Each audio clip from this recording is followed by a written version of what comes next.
بسم اللہ الرحمن الرحیم۔ سورہ البقرہ کے چھٹے رکوع میں اللہ تعالیٰ بنی اسرائیل سے مخاطب ہو کر فرما رہے ہیں کہ اے اولاد یعقوب، اے بنی اسرائیل، یاد کرو میرے وہ احسان جو میں نے تم پر کیے تھے۔ اللہ نے بنی اسرائیل کو تمام جہاں والوں پر فضیلت دی، لیکن یہ لوگ راہ راست سے بھٹک گئے۔ تو اس مقام سے گر کر غضب الہی کے گڑھے میں گر گئے۔ اللہ پھر اس رکوع میں ان کو اپنی آیات اور اپنے احسانات یاد کراتا ہے۔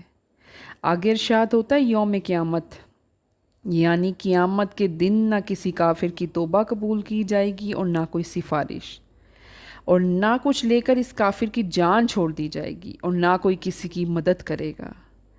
اس رکوع میں اللہ تعالیٰ نے 10 نعمتوں کا ذکر کیا ہے جو بنی اسرائیل کے آبا کو دی گئی۔ پہلی، یاد کرو جب ہم نے تم کو فرعون والوں سے نجات دلائی۔ اس زمانے میں مصر کا ہر ظالم بادشاہ فرعون کہلاتا تھا۔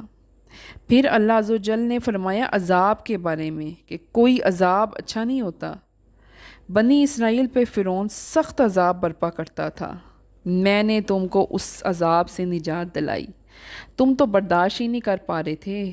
وہ تم پر اتنی سختیاں کرتا تھا، لیکن میں نے پھر بھی تم پر رحم فرمایا۔ اس آیت سے پہلے فرعون نے کیا خواب دیکھا تھا؟ فرعون نے خواب دیکھا کہ بیت المقدس کی طرف سے ایک آگ آئی، اس نے تمام مصر کو گھیر لیا، اس سے تمام کتبی جل گئے، بنی اسرائیل کا کوئی آدمی اس کی لپیٹ میں نہ آیا، وہ تمام کے تمام بچ گئے۔ اس خواب سے اسے اتنی وحشت ہوئی کہ وہ تعبیریں پوچھنے لگا۔ تعبیر کیا بتائی کسی نے؟ کہ بنی اسرائیل میں ایک لڑکا اس سال پیدا ہوگا اور وہ تیری سلطنت اور حکومت کے زوال کا باعث بنے گا۔ یہ تعبیر سن کر فرعون نے حکم عام کر دیا۔ آگے اس رکوع کی آیت آتی ہے، یہ بنی اسرائیل میں یہ حکم ہوا فرعون کا کہ بنی اسرائیل میں آج سے جو لڑکا کوئی پیدا ہوگا اسے قتل کر دیا جائے گا۔ سب کو ہدایت دے دی گئی، اور جہاں بیٹیاں ہوں گی انہیں زندہ رکھنے کی ہدایت دے دی گئی۔ یہ ایک بڑا کڑا امتحان تھا تمہارے لیے، میں نے تمہیں اس زحمت و مصیبت سے آزاد کرایا۔ دوسری میری نعمت فرعون اور آل فرعون کو غرق کرنا ہے۔ کیسے؟ کہ حضرت موسیٰ علیہ السلام بنی اسرائیل کو ساتھ لے کر مصر سے روانہ ہو گئے۔ صبح جب فرعون کو معلوم ہوا تو وہ ان کی جستجو میں لشکر لے کر چلا اور دریائے نیل کے کنارے بنی اسرائیل کو جا لیا۔ یہ سارا واقعہ سورۃ الشعراء میں آگے۔ جب فرعون نے ہمت کی اور انہی راستوں سے بنی اسرائیل کے تعاقب میں چل پڑا، حتیٰ کہ وسط دریا میں پہنچا تو دونوں طرف سے دریا آپس میں مل گیا۔ حضرت موسیٰ علیہ السلام دریا پار فرعون اور آل فرعونیوں کو غرق ہوتے دیکھ رہے تھے۔ حضرت موسیٰ علیہ السلام اس دن صوم شکر رکھا، یعنی شکرانے کا روزہ رکھا۔ جب فرعون، حضرت موسیٰ علیہ السلام کی ولادت کب ہوئی؟ جب فرعون اتنے لڑکے قتل کروا چکا تو فرعون کے درباریوں نے کہا حضور سب تو ہم قتل کر رہے ہیں، تو ہمارے خدمت گزار کہاں سے آئیں گے؟ تو فرعون نے حکم دیا کہ 1 سال یہ قتل عام روک دو، 1 سال۔ تو اسی سال حضرت موسیٰ علیہ السلام کی ولادت ہوئی۔ اللہ تعالیٰ فرماتے یہ میرا احسان ہے کہ میں نے تمہیں اس کے غضب سے بچایا، تم میرا شکر بجا لاؤ۔ اور پھر اللہ تعالیٰ نے فرمایا اس رکوع میں کہ یاد کرو جب ہم نے موسیٰ سے 40 رات کا وعدہ کیا تھا، یعنی حضرت موسیٰ علیہ السلام بنی اسرائیل کو لے کر مصر کی طرف لوٹے نا، تو بنی اسرائیل نے خواہش کی تھی کہ ہمارے لیے کوئی قانون ہونا چاہیے تاکہ ہم اس کے مطابق زندگی گزار کر سکیں۔ تو اللہ عز و جل نے ان کی درخواست پر ان کو توریت کا وعدہ فرمایا، توریت کا، اور اس کے لیے میقات مقرر کیا جس کی مدت ماہ اضافہ 1 ماہ اور 10 یوم تھی، یعنی 40 روز۔ حضرت موسیٰ علیہ السلام جب 40 دن پورے کرنے تشریف لے گئے، ساتھ ہی اپنے بھائی حضرت ہارون علیہ السلام کو اپنا خلیفہ بنا کر قوم میں چھوڑ گئے، یعنی بنی اسرائیل میں چھوڑ گئے۔ آپ کوہ طور پر تشریف لے گئے، 40 شب وہاں ٹھہرے۔ اسی چلے میں آپ نے کسی سے بات نہ کی تو پھر اللہ عز و جل نے آپ پر توریت نازل کی۔ وہاں بنی اسرائیل نے ایک سونے کا بچڑا جوہرات سے مرصع بنا کر قوم سے کہا یہ تمہارا معبود ہے، اب اس کی عبادت کرو۔ صرف ہارون علیہ السلام اور 12,000 بنی اسرائیل ایسے تھے جو اس شرک کے مرتکب نہ ہوئے، باقی سب اس بچڑے کی پوجا کرنے لگے، یعنی اس بچڑے کو اپنا سب نے معبود بنا لیا۔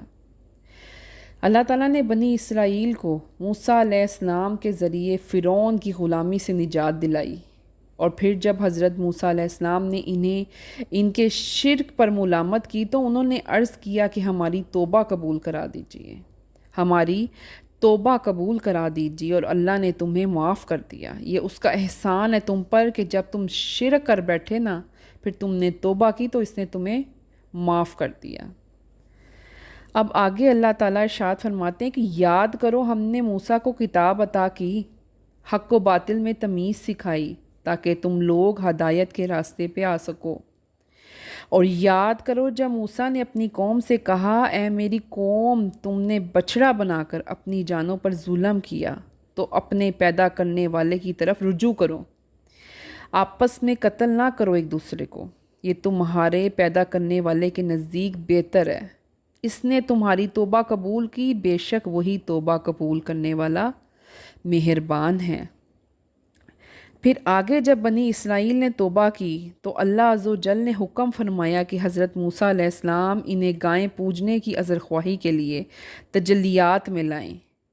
موسیٰ علیہ السلام نے ان کے اندر سے 70 آدمی منتخب کیے تاکہ انہیں کوہ طور پر ساتھ لے جائیں۔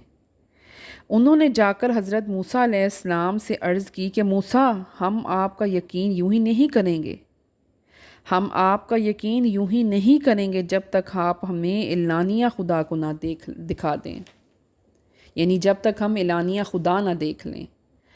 آپ نے انہیں فرمایا تمہاری آنکھیں اس جلوے کی متحمل نہیں ہوں گی، لیکن اس کے باوجود وہ اپنی ضد پر اڑے رہے۔ آخر جب یہ کوہ طور پر پہنچے تو آسمان سے ایک ہولناک آواز آئی جس کی ہیبت سے یہ سب کے سب 70 کے 70 مر گئے۔ حضرت موسیٰ علیہ السلام نے بارگاہ حق میں عرض کیا کہ اب الہی، میں بنی اسرائیل کو کیا جواب دوں گا؟ اس پر اللہ تعالیٰ نے انہیں دوبارہ زندہ کیا۔ یہ اللہ عز و جل کے تیسرے انعام کا ذکر ہے۔